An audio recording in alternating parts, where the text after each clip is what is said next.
sana na ituring kayong mami ko. At ako po, ituring niyo rin akong anak niyo. Pinalaki ako ng lolo ko sa kasinungalingan. At pinaniwala niya pa ako na masamang tao ang mami ko. Ano? Sa lubig ka mag-invest yung mga Japanese investors? Oo nga, Facundo, at kasalanan ko yun. Kapag nalaman to ni Miss Susana, magagalit yun sa'yo. Mga agaw ka? Sabrina! Ginawa nga akong presidente ng Huklubang niya. Pero hindi naman nagbago yung atin niya sa akin. Pabayaan mo na.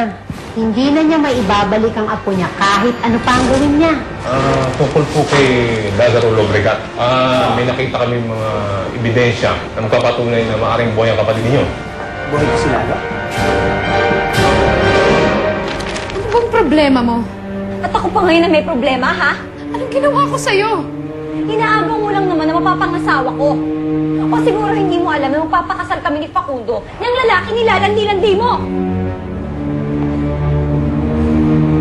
Ibig mong sabihin, hindi mo ba sinasabi sa kanya? Lola, umahanap lang ako ng tiyempo. Lola! Lola, sandali lang!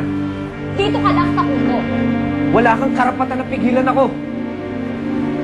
Wala akong karapatan. Magiging asawa mo na ako. Hindi, Sabrina. Noon ko pa ito gusto sabihin sa'yo eh. I'm backing out. Hindi ko kaya magpakasal sa isang tulad mo. Facundo, bumalik ka dito! Elisa? Ay, bakit suot mo na naman yung pang-flower girl mo? Excited na ako, Tita Iris eh. Hindi na ako makapaghintay sa kasal ni Mami at Daddy. Ako lang talaga masusunod. Ano po yun, Tita? Ha? Wala, wag mo na ako papansinin. Talaga? Tita, I have a question. Ano yun? You don't like Mami ba? Hindi ba halata? Kaya dito? Melissa, hindi naman importante yung opinion ko, di ba? Ang importante, kung saan ka masaya.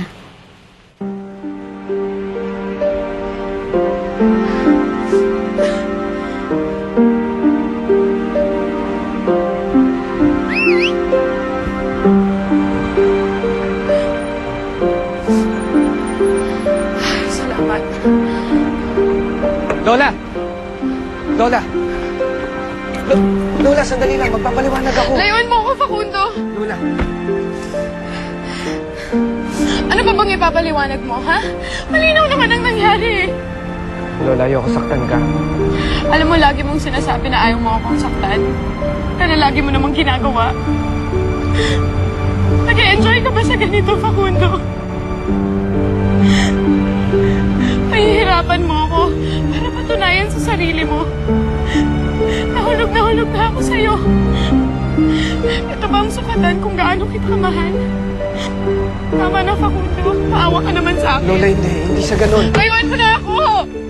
Lola!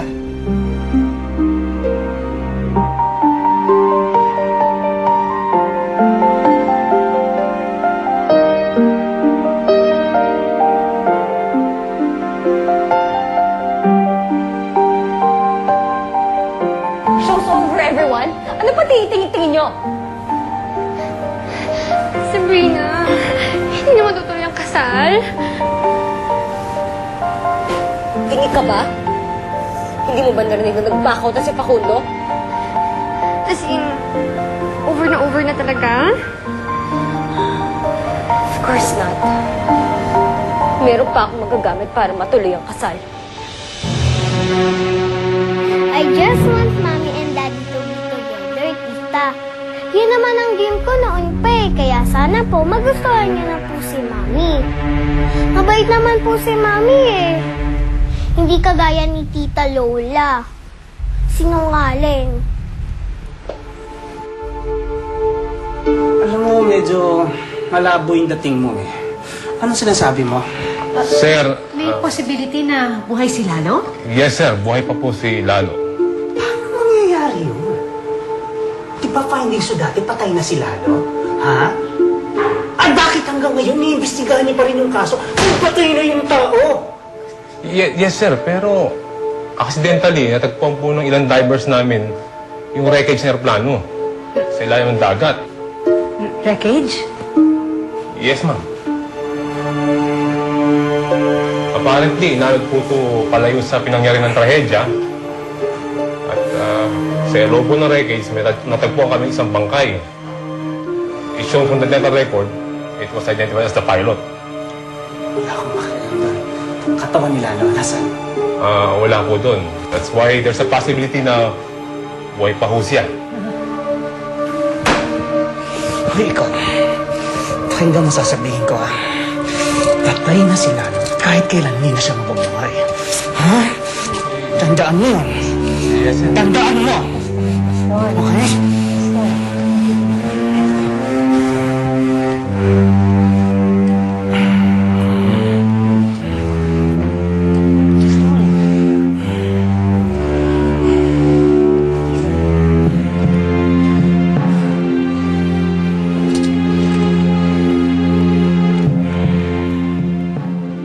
Sa kabila ng bigat na nararamdaman ni Lola dahil sa nangyari sa kanila ni Facundo, pansamantalay napawi ang sama ng loob nito nang makita niya ang kanyang ina. Inisip niya ang hirap at mga pagsubok na pinagdaanan nito, lalo na ang kalungkutang tinitis nito nang sapilitan silang paghiwalayin ng kanyang lolo Aguirre. Pero sa kabila ng lahat, nakatayo pa rin ito. Matatag, matapang, lumalaban.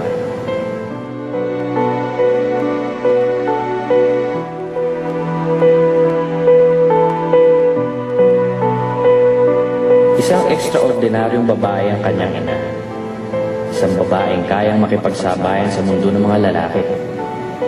Punong-puno siya ng paghanga at pagmamahal dito. Na mga oras na yun, wala siyang ibang gustong gawin kung di ang tumakbo dito at yakapin ito ng mahigpit at isumbong dito ang lahat ng taong sinaktan ang puso niya. Ang kanyang lolo Aguirre, si Sabrina, at higit sa lahat, si Facundo.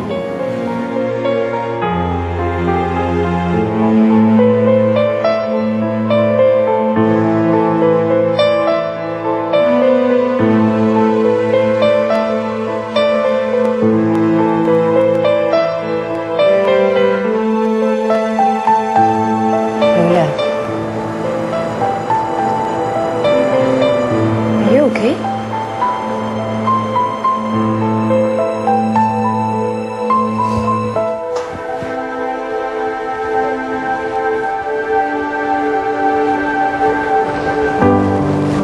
Sabi ko,